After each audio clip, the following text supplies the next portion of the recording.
Meus queridos irmãos, queridas irmãs, hoje nós damos continuidade ao primeiro capítulo da primeira carta de São Pedro. É uma alegria ter você aqui conosco mais um dia. Que bom podermos partilhar da palavra de Deus. Continuando o primeiro capítulo, a partir agora do versículo 13 até o versículo 25, Pedro começa falando das exigências morais para se alcançar e para viver uma vida de santidade. E aqui ele nos dá três exemplos, ele cita três exigências, três advertências para nós vivermos em santidade. Importante entender que toda essa passagem vai falar sobre a vocação à vida santa. Então, tudo que ele diz é para que alcancemos a plenitude da santidade. Primeiro ponto, cingivos de esperança. E por que essa questão dos cingivos? Lá em Êxodo, nós vemos essa citação pela primeira vez, quando naquela noite é falado àquele povo para eles se cingirem os cins e tirarem as sandálias dos pés para tomar aquela refeição e também para entrar naquele lugar porque ele é santo. Aqui ele fala em relação a isso, mas em relação à sobriedade da fé. Por que a sobriedade da fé? Esse ato de cingir-vos é um ato de quem toma atenção, né? Dá atenção àquilo que ela está fazendo. Então, dá seriedade, sobriedade e atenção àquilo que está fazendo. Por que ele fala sobre isso? Porque é muito possível, isso pode acontecer conosco ainda hoje, na nossa vivência cristã, na nossa vivência católica, de nós vivermos um júbilo exagerado. É muito importante prestar atenção que o momento de júbilo, ele existe de fato porque nós encontramos aquilo que tem maior valor para nós. Mas ele fala aqui que o júbilo e a sobriedade devem caminhar juntos à santidade. Por quê? Meus queridos, uma fé histérica, uma fé que ela é baseada só na alegria, só em momentos de felicidade, ela não é uma fé fundamentada verdadeiramente. A fé que já atingiu um grau de maturidade, ela é uma fé que deve ter sobriedade. A alegria caminha junto, sim, porque nós encontramos aquilo que para nós tem maior valor, nós fomos remidos por Cristo na cruz. Mas é importante entendermos que nossa fé só alcança maturidade no momento em que nós entendemos que devemos ser sóbrios nela também. Porque o cristão é aquele que passa um testemunho de paz, não um testemunho de quem parece que está atormentado, ou perturbado, ou agitado o tempo inteiro, mas aquele que é sóbrio, que tem seriedade na sua fé e que passa um testemunho da paz que recebeu de Cristo. Segunda advertência que Pedro faz é sede santos. E aí ele traz aquela referência do livro do Levítico, sereis santos porque eu sou santo, para dizer que viver a santidade é a forma mais sublime de agradar a Deus. E por que viver a santidade é a forma mais sublime, mais plena de agradar a Deus? Porque é a inteira configuração a Ele.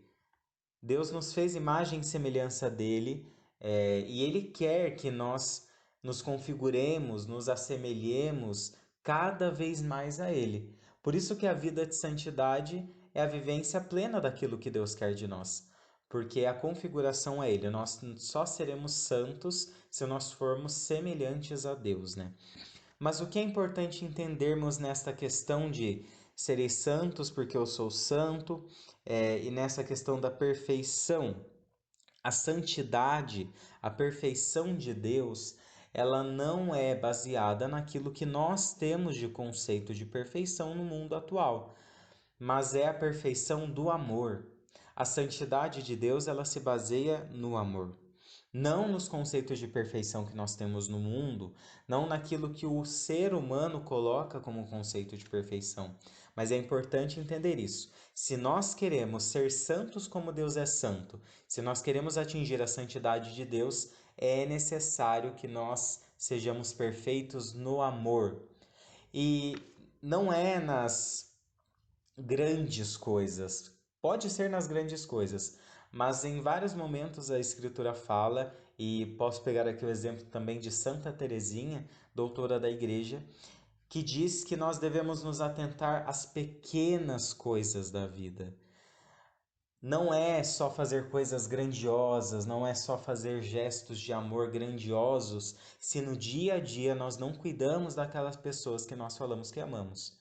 Por isso que nós devemos nos atentar a estas pequenas coisas, nos atentar a estes pequenos gestos do nosso dia a dia que nos levam à perfeição. Cristo veio remir o mundo, sim. Ele veio fazer a obra da redenção, aquilo que o mundo nunca tinha visto, aquilo que é maior do que o próprio mundo. Mas ele fez isso olhando para as pessoas, pegando na mão, curando, entendendo a história. É nesse gesto simples, meus irmãos, que nós alcançamos a santidade.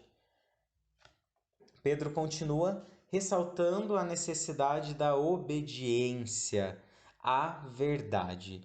Obediência a esta verdade que é Cristo, sim, mas também esta questão da obediência à verdade de não pregar sobre si, por exemplo. Então, quando eu falo da obediência à verdade, é obediência àquilo que Deus fez por mim. Dar sim o testemunho de si, mas falar antes de si sobre o que Deus fez na nossa vida, né? E eu acho muito oportuno Pedro colocar isso aqui, porque é o começo da caminhada de fé daquele povo, né? Então, é importante eles saberem que o testemunho é necessário e é o que vai trazer novas pessoas para Cristo, mas não é um testemunho baseado só na sua vida. O que eu consegui, o que eu conquistei, o que eu alcancei, mas olhar para aquilo que Deus faz por nós, o que Deus fez na minha vida, quais obras Deus operou na minha vida, quais milagres Deus alcançou a minha vida. É sempre olhar para Cristo.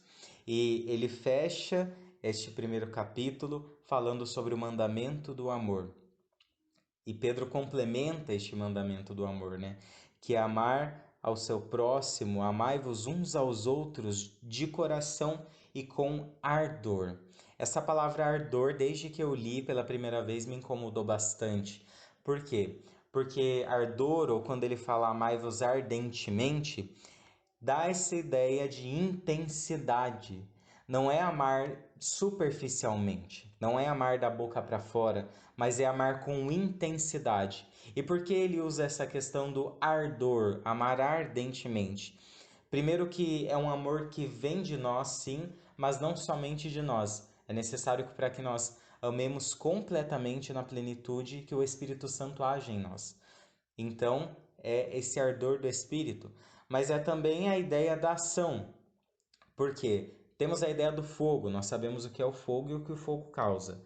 Se algo está sendo queimado, ou se você se queima, você não consegue ficar parado. O fogo dá essa ideia de movimento, de que eu preciso sair do lugar que eu estou quando eu estou com o coração ardente. O próprio lema desse ano vocacional, que acabou neste domingo de Cristo Rei, diz corações ardentes, pés a caminho. Ou seja, quando o nosso coração arde, nós não conseguimos ficar parado. Então, quando nós amamos com ardor, ou quando nós amamos ardentemente, nós não conseguimos ficar com esse amor somente em nós. Mas o amor é um gesto de ir ao encontro do outro.